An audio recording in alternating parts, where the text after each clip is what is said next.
Hey everybody, hope and pray that you're doing well. Today, as we come to our word from the Word, and today that word is obligation.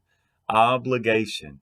Now we're moving on to 1 Kings chapter 2 today, and you're really seeing David's final words and something that he is trying to instill a whole lot in with Solomon. He's warning him of things that he needs to look out for, and here specifically, he gives them probably the most important advice that any of us could have, and that any of us could give. And so, part of this is reminding Solomon of the promises of God, and reminding him that he has an obligation, and this obligation is to the Lord. Why? Well, because the Lord had made promises, and they were conditional promises to David. And that's what David is reminding him of today. So, 1 Kings chapter 2, let's look at the first 4 verses today. Now, the days of David drew near that he should die, and he charged Solomon his son, saying, I go the way of all the earth. Be strong, therefore, and prove yourself a man, and keep the charge or keep the obligation of the Lord your God to walk in his ways, to keep his statutes, his commandments, his judgments, and his testimonies, as it is written in the law of Moses, that you may prosper in all that you do and wherever you turn, that the Lord may fulfill his word which he spoke concerning me, saying, if your sons take heed to their way, to walk before me in trust with all their heart and with all their soul, he said, you shall not lack a man on the throne of Israel. This is the promises that if they would stay focused and keep their obligation to the law and be obedient to the Lord, that the Lord would continue to bless the lineage of David by keeping one of his sons and his descendants on the throne.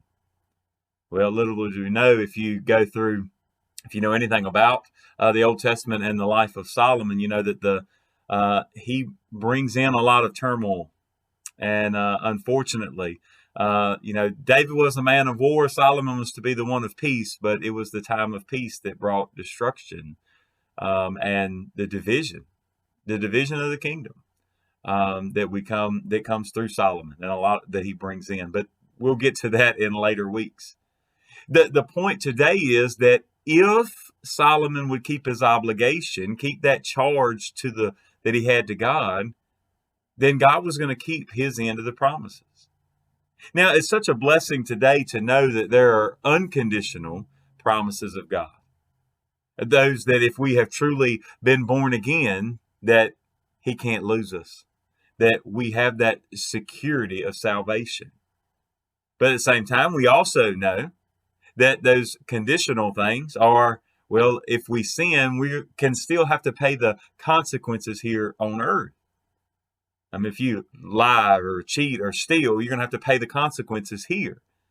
Even if you just slipped up and did those things, in a moment of weakness and succumb to temptation in those moments, yes, you can still be forgiven, but you will still have to face the consequences.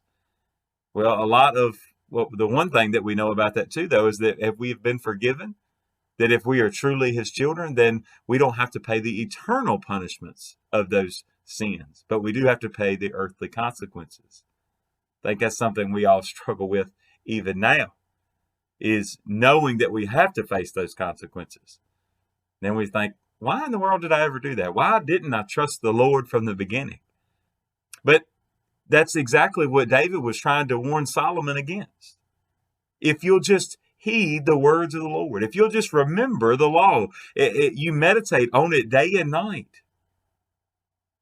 That kind of the words that he started off with remind us of the words to Joshua: be strong and courageous. Be prepared.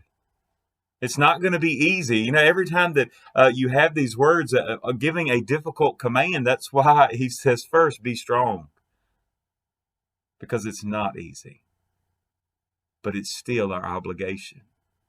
And just for you and I today, even though we're not following in the kingship of David, we still have an obligation to the Lord. And it should be more than, don't look at it as an obligation, kind of like the ball and chain idea, right? But no, we look at it as though because we are free, we desire to serve the Lord, that we desire to be obedient to his word. Because where Jesus Christ is, there is liberty. And there's freedom found only in him, freedom from that penalty of sin. So when we look at our obligation to the Lord, you can look at it as the best work and the most rewarding work you've ever done in your life, to simply be obedient to the Lord. God bless you all, and I pray you have a great, great day.